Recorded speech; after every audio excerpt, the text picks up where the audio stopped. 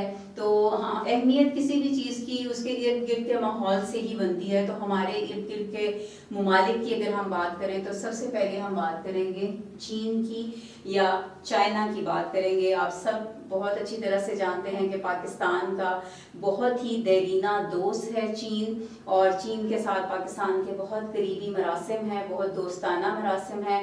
سب سے پہلے پاکستان اور چین کی اگر بہت ہی سب سے اہم چیز جس کی میں بات کروں گی وہ شاہراہ قراقرم یا شاہراہ ریشم ہے، جو کہ پاکستان اور چائنا نے مل کر بنائی تھی.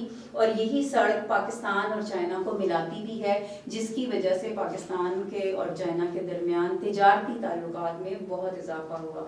اس کے بعد مزید اس پہ کام ہو رہا ہے چائنا کے ساتھ، مزید جو ہے وہ کام سلسلے جاری ہیں. گوادر پورٹ آپ سب جانتے ہوں گے، اس کی تعمیر جاری ہے. اس میں سب سے زیادہ جو انٹرسٹ جو شو کرتا ہے، سب سے زیادہ جو ہیلپ فل ہے وہ چائنا ہی ہے. اس کے بعد چین پاکستان راہداری CPEC نام سے یہ تعمیر کی جا رہی ہے. اس کے بعد ترقیاتی منصوبے بہت سارے ہیں جو جن کو آپ دیکھ سکتے ہیں. آپ کے ارد گرد جتنی پروڈکٹس ہیں، آپ بازار جائیں تو شاید کسی بھی شاپ پہ کوئی بھی ایسی شاپ نہیں ہوگی جہاں پہ کوئی نہ کوئی چائنا کا سامان نہ پڑا ہو. تو چائنا سے تجارتی مراسم جو ہمارے بہت زیادہ ہیں، اور اس میں بھی پاکستان کو فائدہ ہو رہا ہے. اس کے علاوہ چائنا نے بین الاقوامی سطح پر بھی پاکستان کا ہمیشہ ساتھ دیا ہے. پاکستان کی انڈیا کے ساتھ جتنی جنگیں ہوئی ہیں ان میں چائنا نے بھرپور پاکستان کا ساتھ دیا ہے. اس کے بعد جتنی دفعہ اقوام متحدہ میں پاکستان کو مشکلات کا سامنا کرنا پڑا یا پاکستان کو مسئلہ کشمیر کو اجاگر کرنا تھا تو اس کے لیے بھی پاکستان کا ساتھ چائنا نے دیا. اور اسی طرح سے چین کو